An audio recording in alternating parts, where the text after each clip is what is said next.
Look at the picture. See the skull. Visible Frankenstein controls. The Brain Thoughts broadcasting radio. The Frankenstein earphone radio. The latest new skull reforming to contain all Frankenstein controls. So you know what my favorite botanical term is? What? Fruit body. Fruit body. That's what I would be if I was a little gayer. Just a little bit, and then I'd have my fruit body. That's what Brian has. My lemon-scented brother. For some reason, it makes me think of these Osage oranges. I think we went to a vacation to Colonial Williamsburg when I was in middle school, and they had these huge, gross-looking fruit that I was. Wait a minute. Are they green and brain-like? Yeah, that's the ones. Those devil are fruits. Apples. Devil fruits. They look like devil fruits. I'm not kidding. There was a lady there who was like, we call them ugly fruit. Ugly fruit. Yeah, people call them ugly fruit, monkey brains, and horse apples. And I like to pick them up and throw them around and watch them explode until they gave me a rash on my hands because I guess I'm allergic to some acid that's in them. It'll also help you prevent Lynx disease. What's Lynx disease? The incurable... Anybody who's watched This House Has People in It will know. I was going to say, is Lynx disease the inability to not break pots? You just have a demonstrably aggravated nature when there are unshattered pots about. Yeah. You need to find gems. I have to inside. shatter these ceramics. There could be jewels inside. Yeah, that's got to be kind of interesting. An entire society whose economy is based upon cut gems that apparently can also be found in plants and rocks. Yeah. And enemies and people. And you can't get hearts from rocks, though. At least in Ocarina of Time. No, you can. Really? I'm pretty sure. I know in Majora's Mask there's definitely rocks. There's rocks that have hearts in them. I think so. I don't know. It's been a while since I played Ocarina of Time. Well, who are we? Oh, welcome to Smockarina of Time. Today we are going to put on our greatest smock and go back in time. I am your host, Taylor. To my left is Ada. I haven't worn a smock since elementary school. And that's why everybody is smocking you right now. No! And to my right, as always, is B-Rai. I'm B-Rai, and I do not have a smock, but Lissa got me an apron that says Chef BB-Rai on it, and it's very adorable, and I keep forgetting to wear it when I cook, and I'm going to try to fix that. I'm considering buying a smock. I've gotten too much stupid shit all over my clothes lately. Doing various hobbies, and then also just cleaning my bathroom. Yeah. Where I leaned on a surface that I forgot had sprayed bleach on it, and now it has this big red splorch right in the center of my gut. That's the worst. That's the It's worst. like, man, why does it even turn red? Yeah. How do you bleach a black shirt and it turns red? I don't get it. It's because of science. I mean, now It's basically the color of the material underneath it with part of the black removed, but not all of the dye. A part of me just wants to get a big old tub and just pour some of that exact bleach solution in it, and then just chuck the whole shirt in there and see what color the whole thing turns. Yeah, people do tie dye that way. Really? Yeah, where you take a black T-shirt and tie it up and then dip it in bleach. Lissa's It comes out pretty cool. Yeah, I should just do that. Yeah. Kelsey's always trying to. My girlfriend's always trying to get me to wear colors other than black, so that might thrill her to no end. Tie dye. Oh, here's a color that to me now. Here's the color that used to be black. And she'll just take a huge drag on a cigarette and go, one step at a time, I guess. I was going to say, Lissa has an old black T-shirt that she wears when she bleaches her hair, and the spots that were from where it's hit are all red too. So it's just something with black shirts. Yeah. Just black shirts, their natural state is blood red. Yeah, dude, a black and red tie-dye shirt actually sounds like it'd be really weird looking. I kind of like the idea. I might just do that. I might do that. How come I want to do so many fucking things in the month that I got to be doing one thing? Yeah, you got to be jamming that game. Yeah, I'm in a game jam right now. We'll see how that turns out. And I got to be working on that. But I got 8 billion other things I need to do. And I'm like, fuck. Now I know why everybody stresses out during this thing. I, too, have been adrift in hobbies and shit, and trying a bunch of new stuff. I started up Fire Emblem 3 houses and then agonized for 3 hours which house to pick. Didn't pick the one I decided on and then went back to Skyrim. So it's a vicious cycle. It really is. That happened. I've been watching lots of anime. I got a new one to recommend. Ooh, what you got? Well, we started a show. I was telling Ada about this briefly before we started recording. The anime is called My Dress Up Darling. Wait, this sounds familiar. You may have heard of it. It is about a boy who works in his family's traditional, like, Japanese doll workshop. So he knows how to sew and stuff, and he meets, like, the popular girl at school who's really, really into cosplay, but doesn't know how to make outfits. So he just ends up making outfits for her. And so, of course, a love story, and it's cute. It's the horniest show since Beastars. Oh, it's horny? It's extremely horny, and it is full of ecchi stuff. How old are the characters? They are young. But so that is you have. Well, I only had to yell at the screen once, and that was by and large, a lot of that type of stuff just comes with the territory of anime. The girl spread her butthole and it blurted out, and you went, "Darn it, Japan! Why are you censoring the butthole? No. I must see it." No, said B-Rai. That thin black line hides far too much for my taste. How am I supposed to know what's under there? No, a lot of the type of stuff that goes on just sort of comes with the territory. You know, if you watched any anime at all, you'll be used to it. The animators come with the territory. No. A lot of horny animators out there. The only time I had to yell at the screen and be like, "Hey, no, whoa," was the two mains eventually befriend another. My main is Captain Falcon. Yes, that's a good choice. My main is Link, but I always make him Dark Link because I thought that was cool when I. If we're actually saying our mains, I don't actually main. In the new Smash Brothers, I main Sonic because everybody hates him, and I like being obnoxious. That's a valid reason. So the two main characters befriend two other cosplayers. One, it's a pair of sisters, an older one and a younger one, and the older one does all the cosplays, and the younger one takes all the pictures at the cons. Okay. And in classic anime trope fashion, the older sister is like far less developed looking than her younger sister, who has the ridiculous proportions of that altered picture of Ben Shapiro's sister. And they go out of their way to establish that she's still in middle school, and then she's like, "I want to cosplay too," and they like have an ass shot of her as she's changing into her costume, and I was like, "Hey, no! What the fuck? You can't do that! You just established that character is younger than everybody else. That is not cool." That's the fucking. I mean, to a much more. Debatably much more mature degree. It's the same thing in One Punch Man. Yeah. Tatsumaki and Fubuki. One thing that they did that I actually thought was good, and a nice thing for them to have done, is the first cosplay meetup that the main characters go to after getting into the swing of things. This character approaches the main female character, and he looks like a stereotypical otaku, by which I mean a sweaty fat nerd. He's a sweaty fat nerd, okay. like all of us. And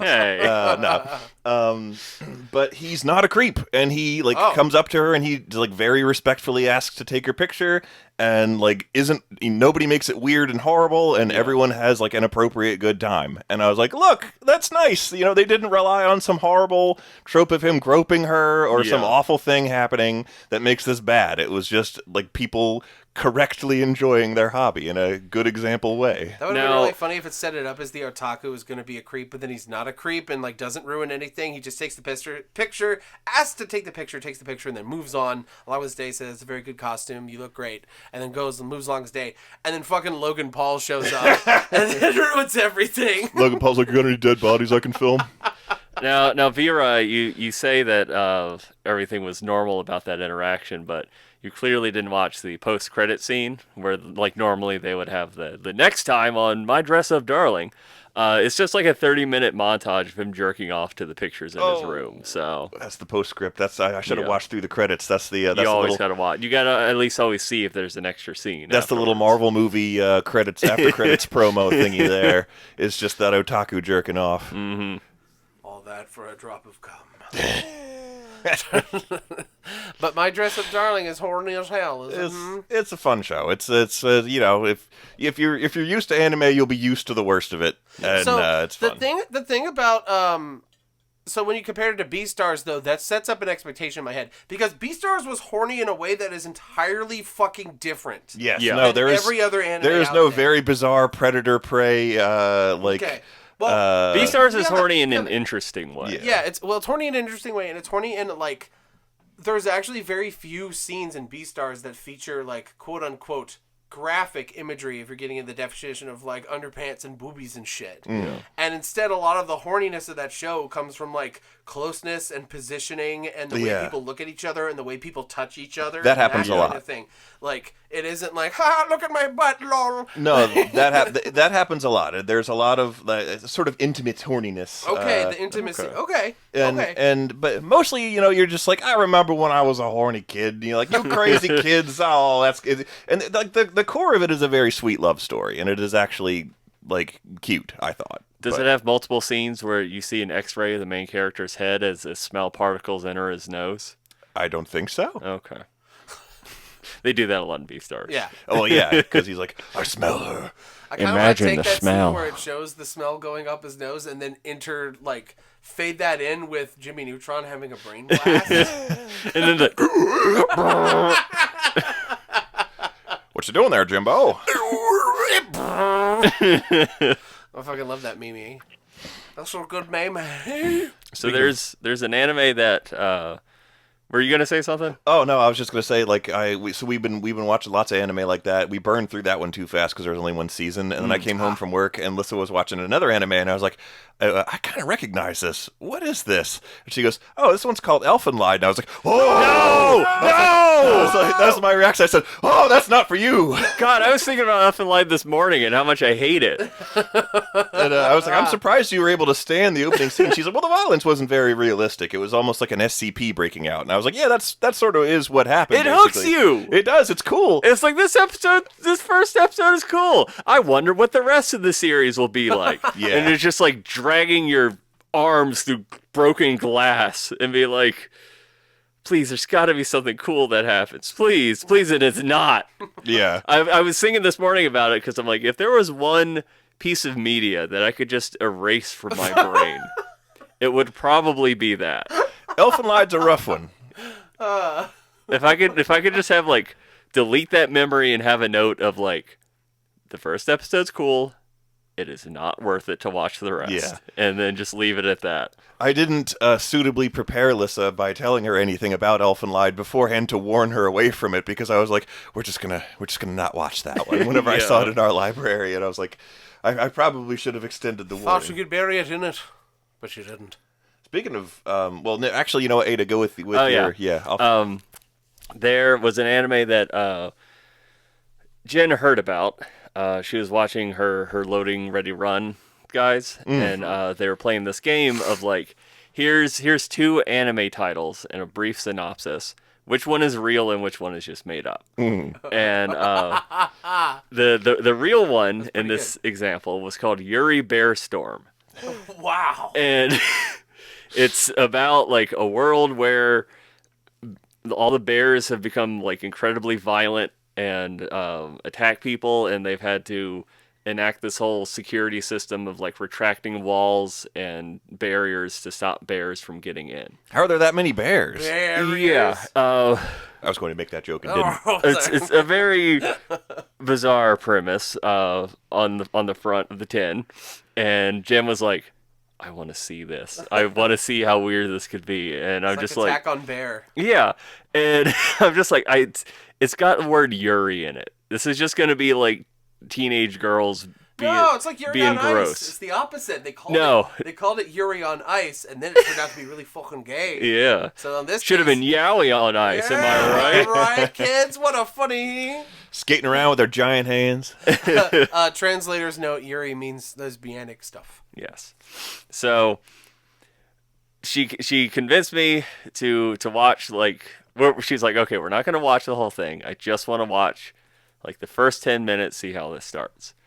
So it starts off, and it's like some girls that are trying to, like these two girls that are trying to get a private moment to like confess their feelings or something.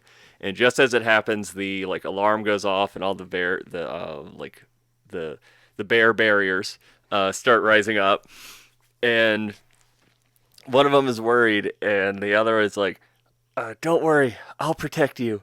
Everything will be Daijobu." Translator's note. Daijobu. It didn't even have a translator's note. What? It just fucking said, everything will be Daijobu. Here, it's on the screen. You can look at it. The fucking state completely unedited. The fucking state of this community, I tell you. We fucking lost it laughing. And then we're like, okay, this is obviously dumb. Let's just skip through a little bit. And she's like skipping through like 5 seconds at a time through the opening. As we're skipping through it, we see 2 instances of girls nibbling on another girl's foot. In one episode?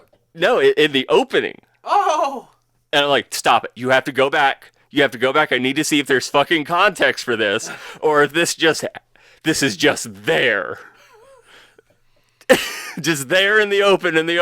I don't know if I could put a foot in my mouth. I don't care how well you take care of your feet. I don't think I can do it. Some people are into that. I'm not. I know they're into it. I think about all the things feet touch. So apparently, apparently in the brain, the locus of like sexual attraction is. I got locusts in my brain too. I got this. The plague of locusts. It's responsible for fetishes. No, the locus for like sexual attraction is close to the locus for like the lower extremities or something. I mean, and there's like overlap. Makes sense to me. There's like overlap with feet and sex, and that's why so many people have a foot fetish, because it's like there's like a weird between some fucking theta waves get cross some wires. Yeah, and next thing you know, you're sucking on ladyfoot. It just makes sense because of like the way that fetishes tend to form. They are often based around like taboos or very strangely, what's the word?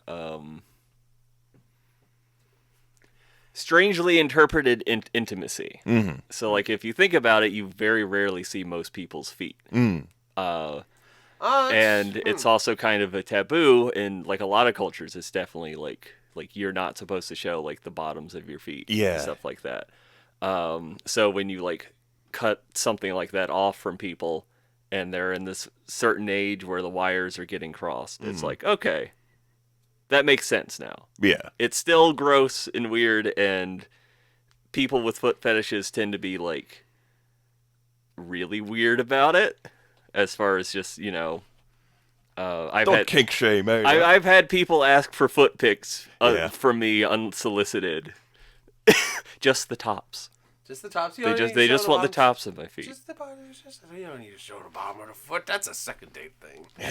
So yeah, it's weird, but it's also kind of normal. But also keep it to your fucking self. Unless it's really hot. I guess.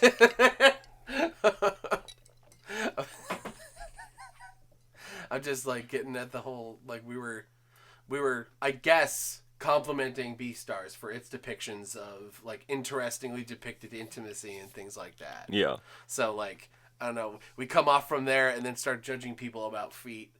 I mean like it's not my thing, and also I'm still gonna make fun of you for it. So like I don't know what I don't know. It don't float my boat, but if it floats yours, that's fine. I just don't like looking at it. Yeah.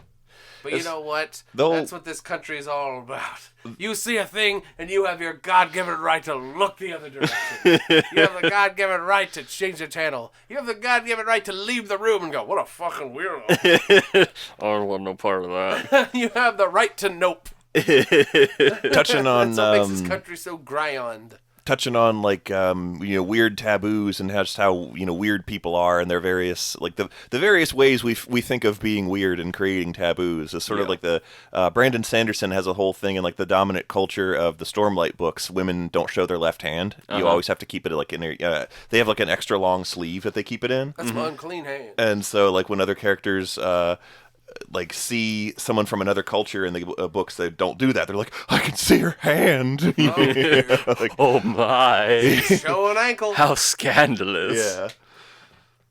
Lefty is bestie. Speaking of lefties, I've been down a strange rabbit hole as of late, and I think I'll mention it now because it'll probably be completely out of style by next week anyway. Yeah, as most things are.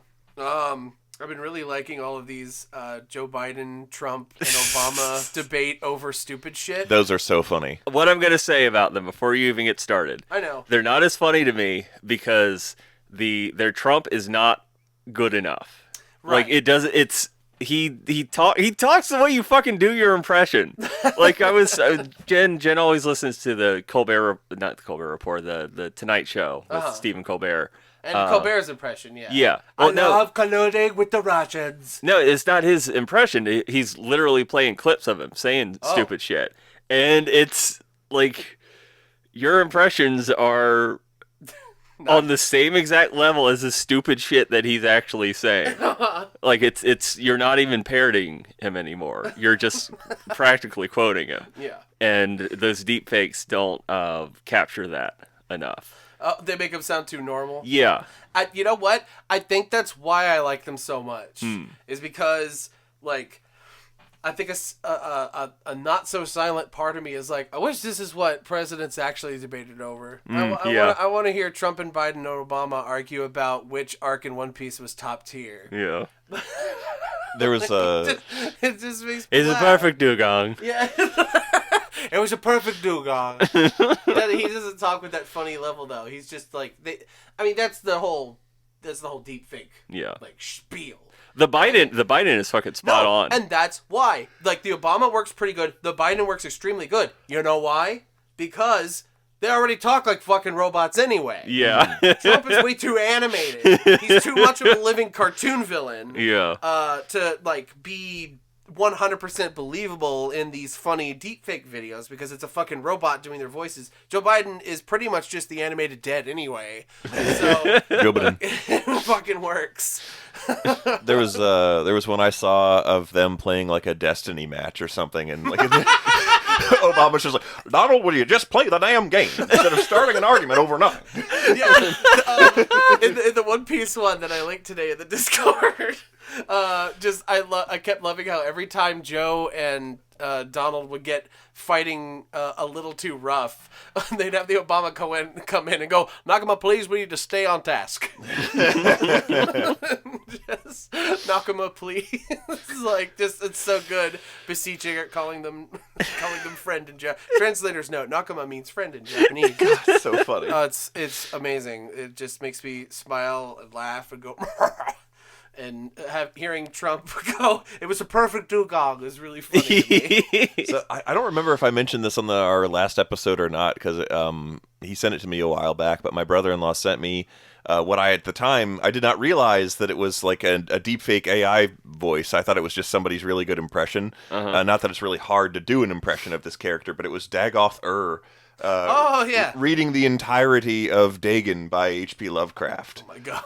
And it was titled that, and it was exactly as advertised. So actually, this opens up a very good conversation, like a legitimate one, not just funny, but like a legitimate conversation about ownership and how this AI shit is going to bust this can wide fucking open. Yeah, because it will become unavoidable not to address this thing, which is eventually we're gonna have a lot more of that.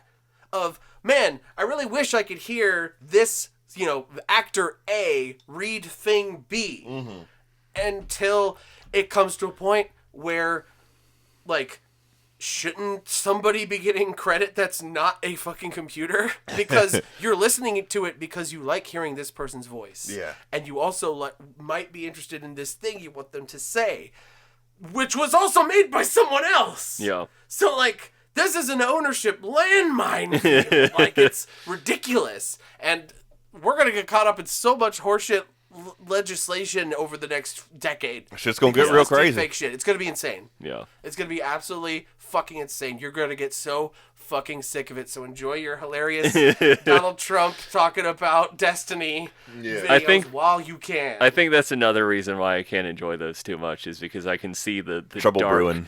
The dark thundercloud looming in the future. I was too. I definitely... Until I listened to, like, more than one of them, and I was like, and it's only this, I think. Mm-hmm. Like, a lot of the other deep fake stuff is like, whatever, but just the simple concept of these former presidents bickering over shit that I would bicker over. Yeah. Is very funny. Especially when the people know their shit. Yeah. Like the Kingdom Hearts video. I was just like, oh my god, I literally know every single fucking point these guys are talking about. And this is exactly what the discourse is like online, and it's so fucking true. It's really funny when spoken through them. Yeah. That is really fun. Like, that is a really funny aspect of what you can do with those things, you know. And I too have the, at the same time, kind of like... You like the deep fakes. I'm a deep fake. What an intoxicating ignorance. Nerevar, would you like to hear the tale of how Dagon destroyed a New England town? Come, Nerevar. That's right. Come. It reminds me of the deep fake of Todd Howard announcing announcing Elder Scrolls 6 with the realistic sex mods. Yeah. That one is so good. I fucking love that video. I can't remember any quotes from it, but just remember him. I swear he says like elf pussy or something at some point. Fully 3D cervix. 16 times the detail. Yeah. And fully modeled cervix. such mods as CBBE, body replacer, female sex cow. Or big cow titties or whatever. It's so stupid. I love that video so much. The was it the McElroys who had that horribly like sex modded Skyrim and were playing it? They Probably not Dirty Boys. Yeah, it wasn't like they had a They find One of you showed me that, and I don't remember. Yeah. They normally find the dirty in the innocuous. Yeah. And they don't normally turn to it that much. They don't do things particularly crass. I think that's what makes them. Me regard them highly. They don't really reduce themselves to goofy jokes about sex and cursing and all that. Basically, me. They don't reduce themselves to me. I just remember a video of they were in fucking Jarl Balgriff's palace in Whiterun and like talking to him, and then the way he sits in his throne, all splayed, just all splayed like that. But then like the characters that they were playing, like I forget how you initiated in the mod, but you can initiate basically graphic sex animation. But it was the characters were fully clothed, and I think one of them was even wearing armor. It's like clang, clang. Like during like a main like quest. Like a speech that the Jarl is giving, they're just like doing that right in front of the throne and stuff. Irleth, detach a guard unit to Riverwood at once. There's a screenshot I showed you of a description of a mod that adds a speech about cock and ball torture to the one like preacher or like cultist or whatever somewhere. Fucking Heimskir. Yeah. For I love you. There is an entire section of his page on the Skyrim wiki about how to kill him without getting a bounty because he's so annoying. Nobody likes. I've been playing Skyrim a lot recently, and I've avoided the temptation. Yeah. As tempting as it might be. The fucking hobo in Whiterun, Brenuin, who will give you like a higher leveled health potion than you have access to if you do a little fetch quest for him in the early game, was just randomly dead in the street. I didn't kill him, and like they actually removed shit like the vampire attacks because everyone hated that and it killed useful townsfolk. So I have no idea what killed him. I was wondering why that didn't, because literally the last time that I played Skyrim before this most recent time, getting into all the stuff that I've been doing this time, the last time. The fucking blacksmith in Whiterun was just slain horribly by a vampire. And I was like, what the fuck? I needed to sell you boots. That was the so like over the years as they've updated the game, they just took it out. Huh? Well, it's been out for a while, I feel like, but they honestly did like improve the game a huge amount. They took out a lot of shit people hated. And that's true. I've been you better after the game's been out for 10 11 years. Yeah, 11 years. Yeah. Oh god, it has 11 years. Oh fuck. The 11. Yeah. It came out 2012. No, 11. Okay, well that's 12 years. 12 fucking years. Yeah. No, the old. Ha! Played a lot of Oblivion too. Yeah. I gotta get that one. I gotta get back into that one. Oblivion good. Oblivion is good. I installed a bunch of mods that like gave me a brain aneurysm to get working, but I fucking got them working.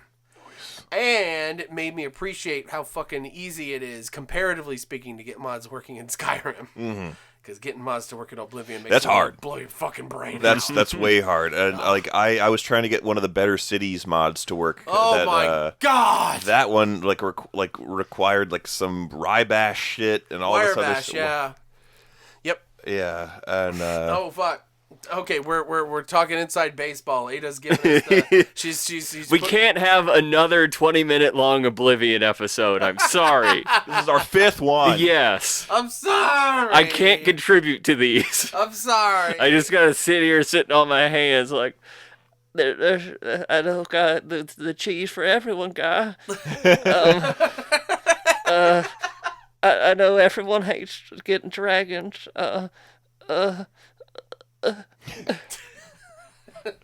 I died. We done wore Ada out. Look at her. She's on the ground. She's with her blanket. Put her hand in warm water so she pees herself. Well, I mean, she was gonna do that anyway. The water's just a formality. That just gives me an excuse. Good night, everybody. Now even you know I am a menace. I hand you the secrets to save the entire human race and the entire universe.